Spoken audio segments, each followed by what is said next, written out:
right, so yeah, the title of this talk is non-holographic dualities, eternal symmetries, and unification.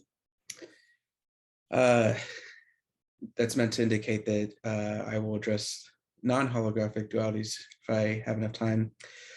Not planning on having enough time, but prepared to just in case. Mainly, we'll be talking about gauge gravity, Aes Cft. So what I mean by internal symmetries, not the usual sense that you'll see in, say, gauge theory. I'm intending to use that in what I'll call intercategorical isomorphic models. And by unification, unified gauge theory or unified field theory. And the category theoretic jargon I'll get to in a minute. But as like a bit of a background, as Sebastian's pointed out past few days, duality relations in physics benefit a lot from addressing the past few decades and past few years and even current work from logicians and philosophers of science in theoretical equivalence. So I'm interested in, can we provide a rigorous defense for or against the notion that duality is a type of theoretical equivalence? Or can we provide a rigorous account for the sense in which dual theories are equivalent? Maybe not theoretical equivalent. What do I mean by that? Well, you'll find different ways in which theories can be equivalent or models can be equivalent. So if we take non-relativistic quantum mechanics, you'll find a sort of hierarchical relationship between different types of equivalence. What we want overall, though, are invariant expectation values or quantum observables. So we can have physically equivalent, unitarily equivalent representations, formally equivalent models. Dorian Fraser has the following three-part demarcation. We could have predictive equivalence, where there's a map between one theory to another, preserving empirically significant expectation values. Formal equivalence involving a translation manual, physically significant quantum observables and states in one theory to quantities in another, still satisfying predictive equivalence, so they go off of one another. And then finally, physical equivalence, physically significant quantities from one theory to quantities in another with the same physical interpretation, which is important. So I'm not going to touch on this part, but Dean Rickles has a complementary approach focusing on underdetermination. But for our purposes, I'm mainly going to focus on formal and physical equivalence.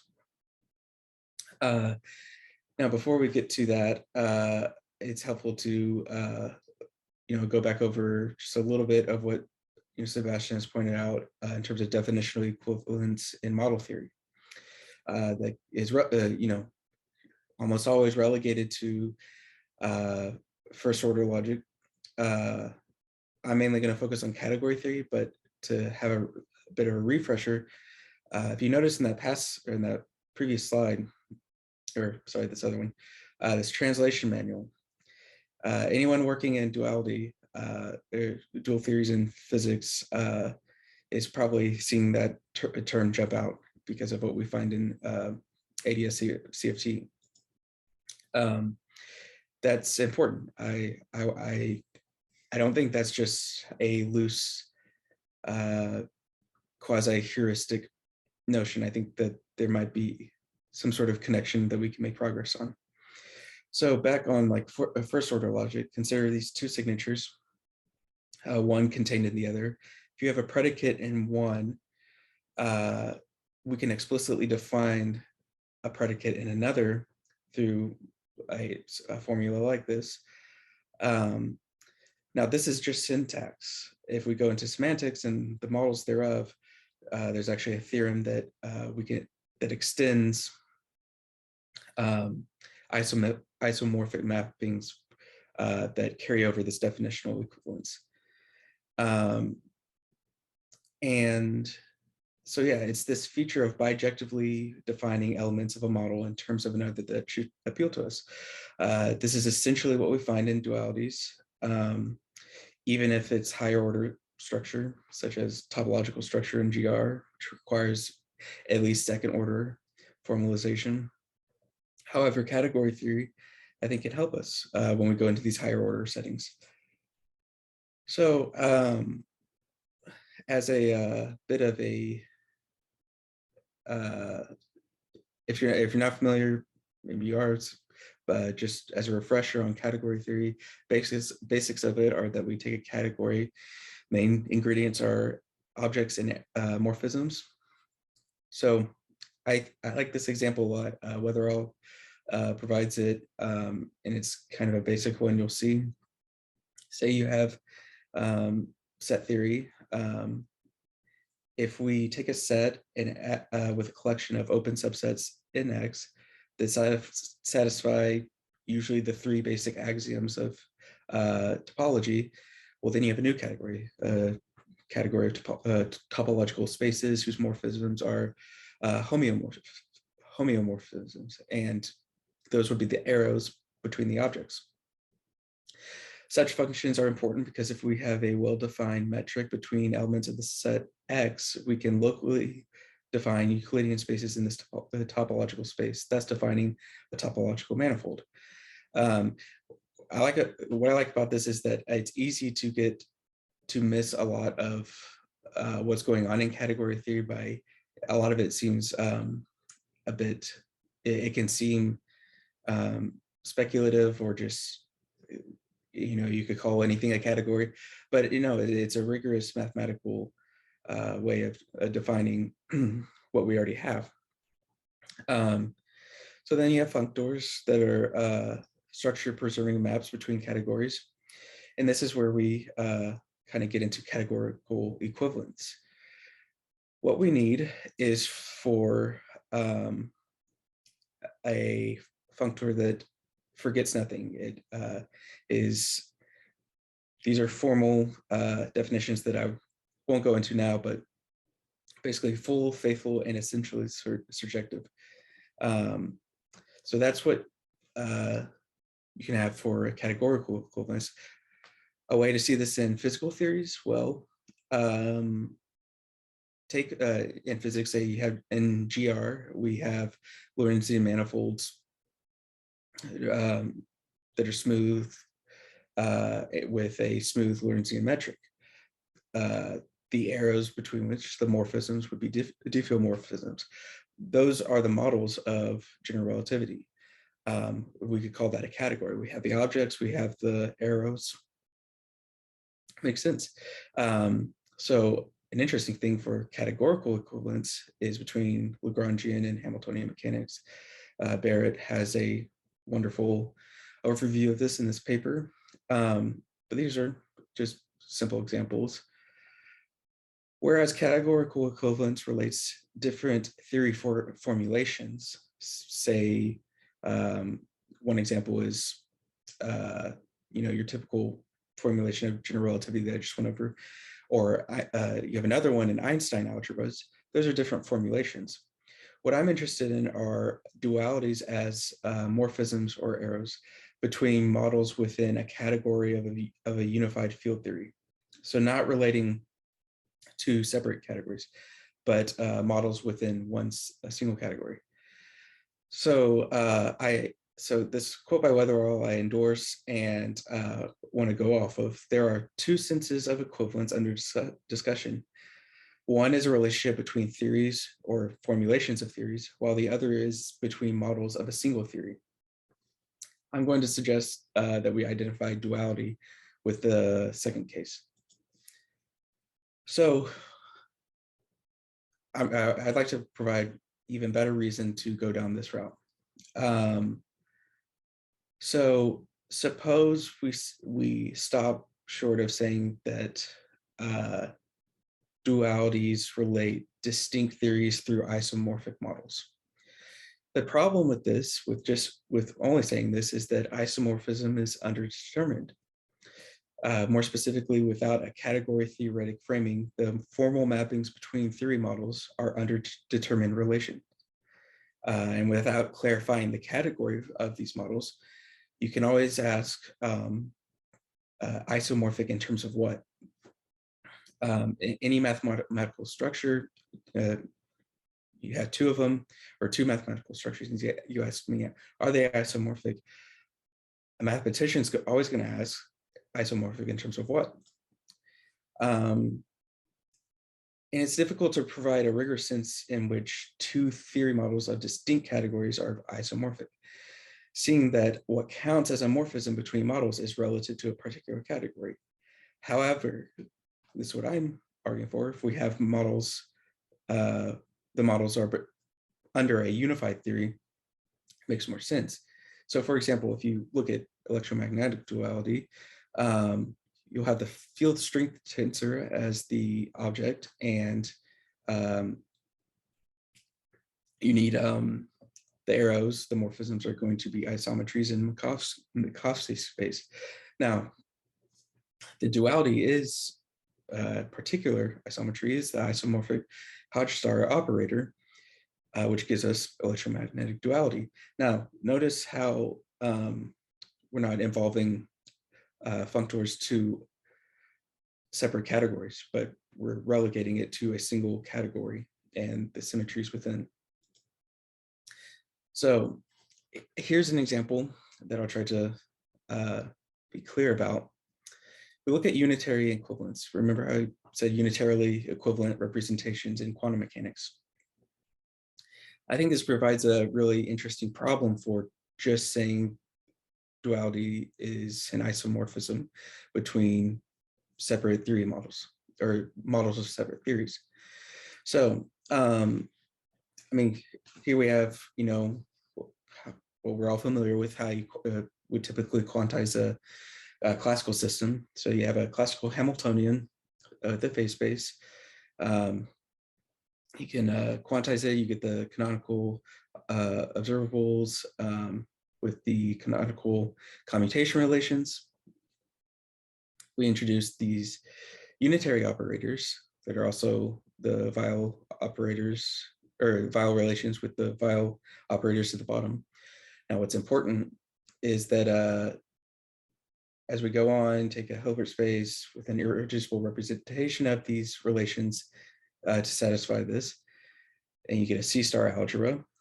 You do the same again.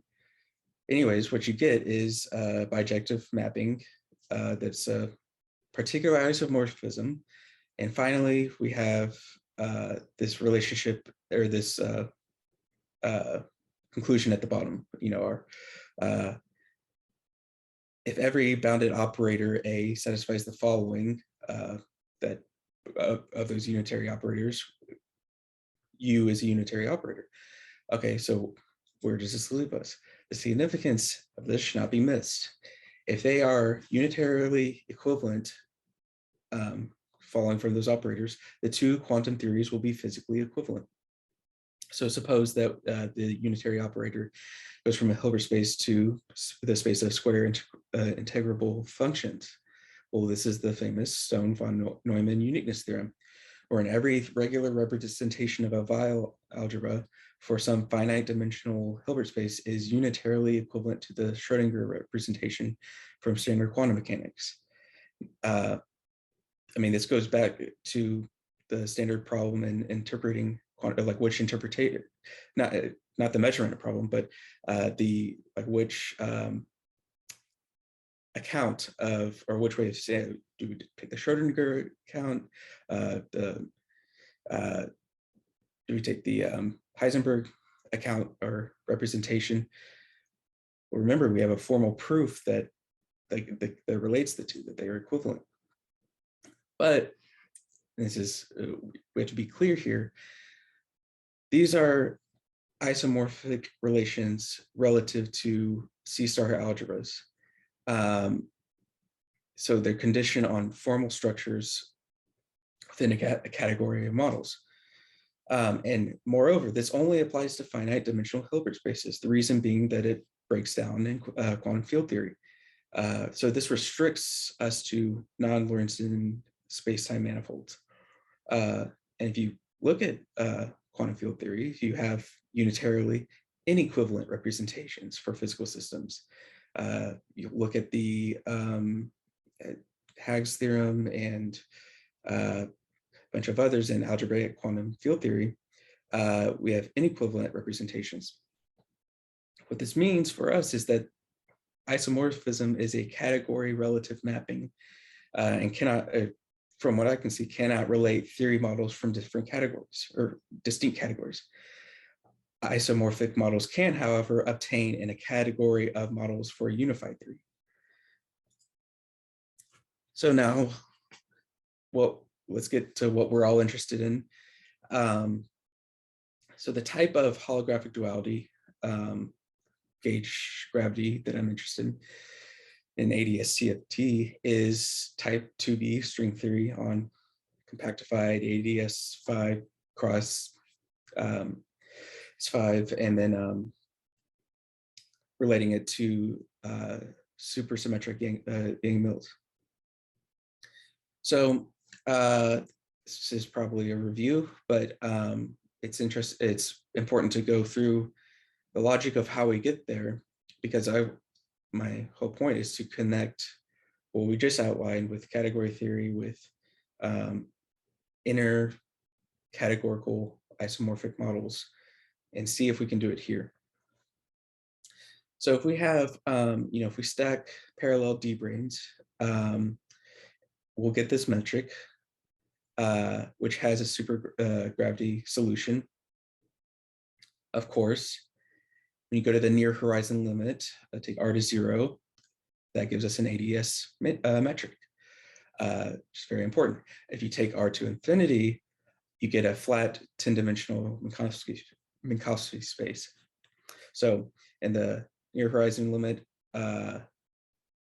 you have gravity, and then you take it to infinity, you have something that's going to look like the conformal theories we're interested in. That's if you take the closed strings perspective. Open strings, you do the same thing, stack in parallel D-branes. Then you have the Dirac-Born-Enfeld action, which the specifics of these metric pullbacks aren't important here. But what is important is that if you, when you take the low energy limit, again, just like we did before, you take it with open strings, you of course get the n equals 4 super Yang-Mills. If you identify the couplings. So, I mean, going a little bit further, I mean, it's almost there. I mean, you basically have it right there, but if you, what we're usually interested in when we do gauge gravity is relating the operators and fields. You can't have states in a conformal field theory. You can't have an S matrix in a conformal field theory, but you can have operators. And so the marginal operator in a conformal theory is going to change the coupling constant. And this coupling constant, if you look up at tau at the top, is related to the string coupling constant, which is going to determine the dilaton expectation value and boundary value. So that's the relation, and it shows right at the bottom when you have this action and this partition function at the bottom, which we've seen throughout the week. I mean, this is how we related it. Now, so that's where how we get there, and there's those two main components of the D-brane analysis, and then right here with the coupling constants. Now, here's where I'm interested. So here's the Aes Cft correspondence. What would a categorical framing of this be like? What I am supposing is that we would formulate it in such a way that the supergravity dynamics are invariant in a maximally symmetric Lorentzian manifold with a possible mapping of models to other models with an asymptotic behavior at infinity represented as a conformal field theory correlation function. Now, we already know the ingredients. We're going to need a suitable object to represent this, and suitable mappings that keep the dynamics invariant, and leave open the possibility that one of these mappings, or at least one of these mappings, is going to map to asymptotic behavior at infinity. That's where I have. I mean, this is my dissertation project, and that's where it leaves me now. I'm open to whatever suggestions and comments you have, but that's where I have it now and how I'm thinking through things. I've categorized this part as holographic duality for a couple of reasons. One, because it is holographic duality, but two, when we talk about like things like bosonization or S duality or other forms of duality, both in quantum gravity and throughout other areas of theoretical physics, I don't want to overreach in the applicability of this categorical account. I think it will work there. However, I think the dichotomy between holographic and non-holographic is still important in that case. But this is where I am in my thinking at this moment. And again, I'm happy to hear from you.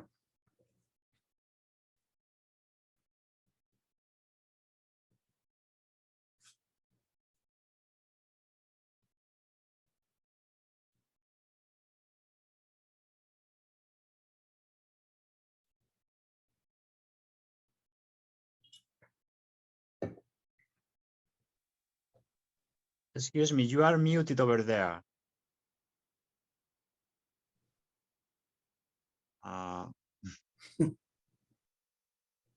Put it on the chat.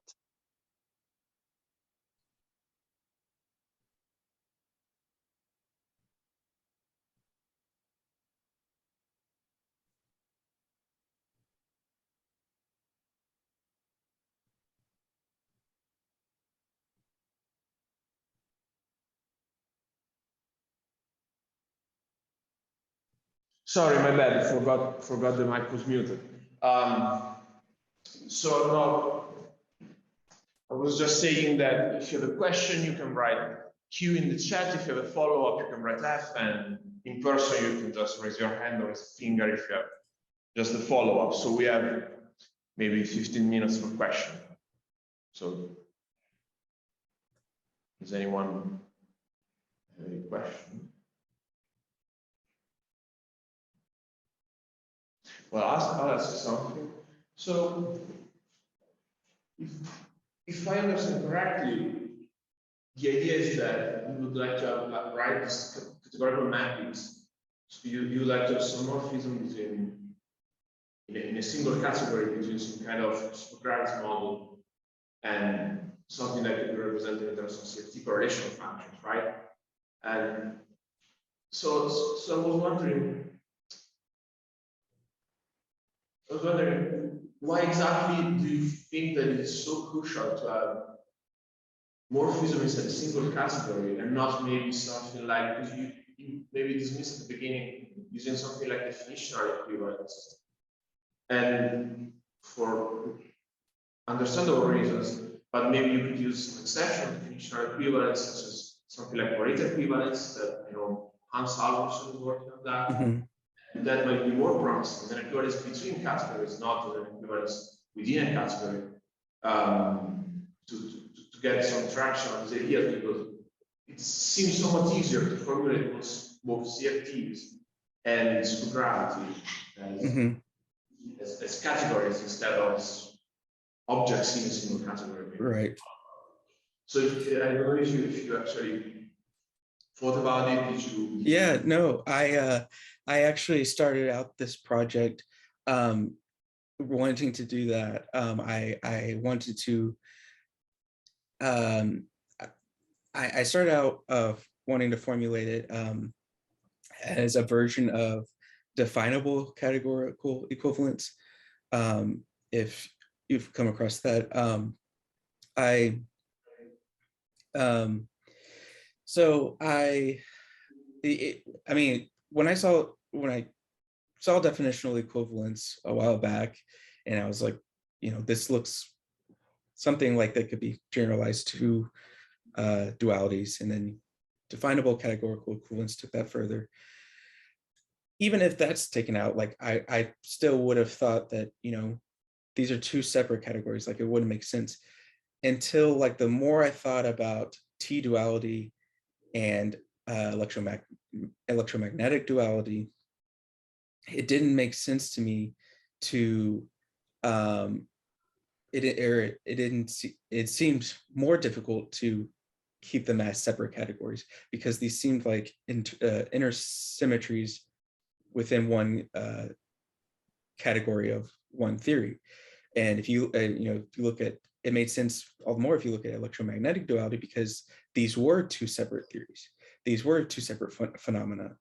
And under a unified field theory, it made sense. It was possible to have internal mappings, between these models.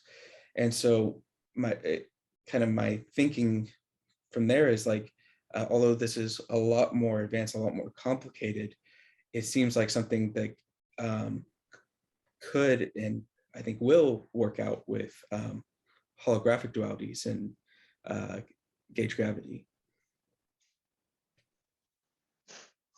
So, well, I'll just show myself that. So I think I see the point. Like, I do see your point in the case of something like electromagnetism. So then you have something reasonably clean, like a watch star operator, and you implement that as a morphism in your category.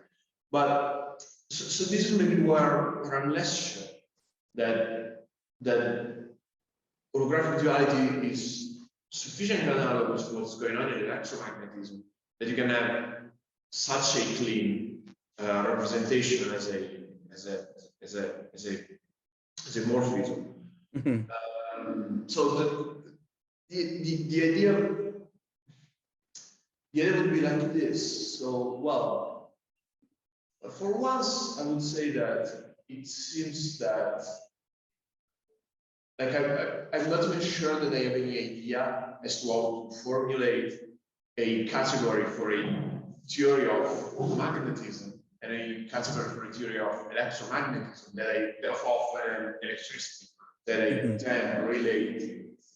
then can relate through some kind of categorical equivalence.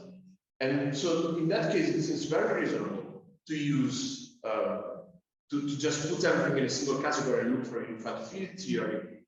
And I think that something similar can probably be said about maybe T duality, even if it's maybe there is a little bit more ambiguous. But in the case of the Aes Cft, I do know how to formulate both theories as separate categories. Like with the CFT, it's the usual formulation. Maybe you want to use some kind of factorial formulation, you want to use some kind of an algebraic formulation, and even for gravity, we don't know the quantization, but we can at least formulate the quantization perturbatively and use category theory to study that. Use some kind of perturbative algebraic formulation. And this seems to be reinforced in this sense, that while, as far as I know, most mathematically precise formulations of, well, electromagnetism, they're all formulated in terms of unified field theory. The only very, very precise mathematical formulations that I at least know holographic duality, which is this twisted holographic program of Costello and Gaiotto, there you actually have an equivalence between two categories, and it's kind of Fourier map between them. Now you can probably internalize that in a single category at some point, of course, but that seems kind of beyond the point of that seems to go more in the direction of defining something like M theory, rather than the direction of understanding in which exact sense those two theories are dual. Right? Am I explaining myself? Yeah, no, so yeah, I think that's fair, and that's and we can email about this, or like I would love you sent me an email to remind me about this, because I mean, this is at least fundamentally from like I guess a meta philosophical point of view. I'm interested in, like, a mathematically rigorous, I mean, that's a bit of a dream for Aes Cft, obviously, since there is no mathematical proof. But it seems to me that, like, some of the best tools we have right now for axiomatic or formalizing scientific theories are things like category theory or type theory. And it's done really well in the last few years with things all the way from classical mechanics and classical field theory to general relativity. And I guess I'm interested to see where this goes, especially if it depends on how much we're going to generalize this notion of duality and its applicability to describing physical systems. If this is something that we're identifying, holographic duality as something that is what's taking place in these other realms of physics, then I guess that's the sense in which I would like to formalize it. If it's something different, then yeah, like, I think it's obviously this categorical formulation wouldn't make much sense. But if it is a more general aspect of what you find in physics, then I think this makes more sense to go down this sort of route, if that makes sense. Yes. Okay.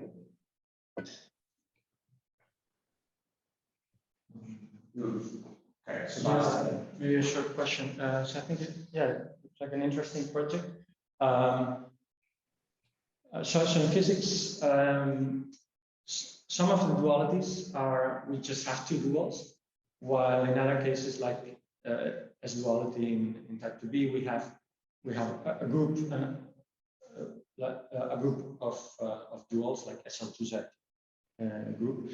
So I'm interested whether so far in your what you have studied on categorical equivalence, whether you have a way to distinguish between those cases, whether you get different types of categories or different types of morphisms. Yeah, it's in that sense, it's in its infancy, the project. I mean, that's where it needs a lot of work, because I mean, it's the landscape. Like, you have just such a vast amount of both, not just high dimensional models, but you have so many duality relations just in string theory and just in quantum gravity, and that does make it a lot more difficult in terms of distinguishing. I in looking to work on this, and like if there's something to this, like, hopefully, and I'm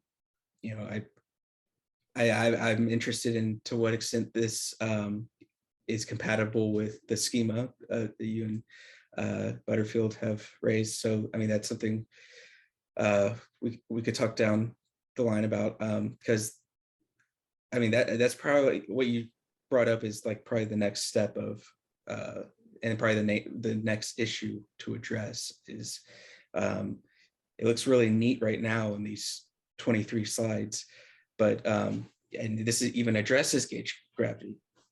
But once you get further into these different models, these just different dualities within even type 2B string theories, it becomes a lot more necessary to make those sort of demarcations.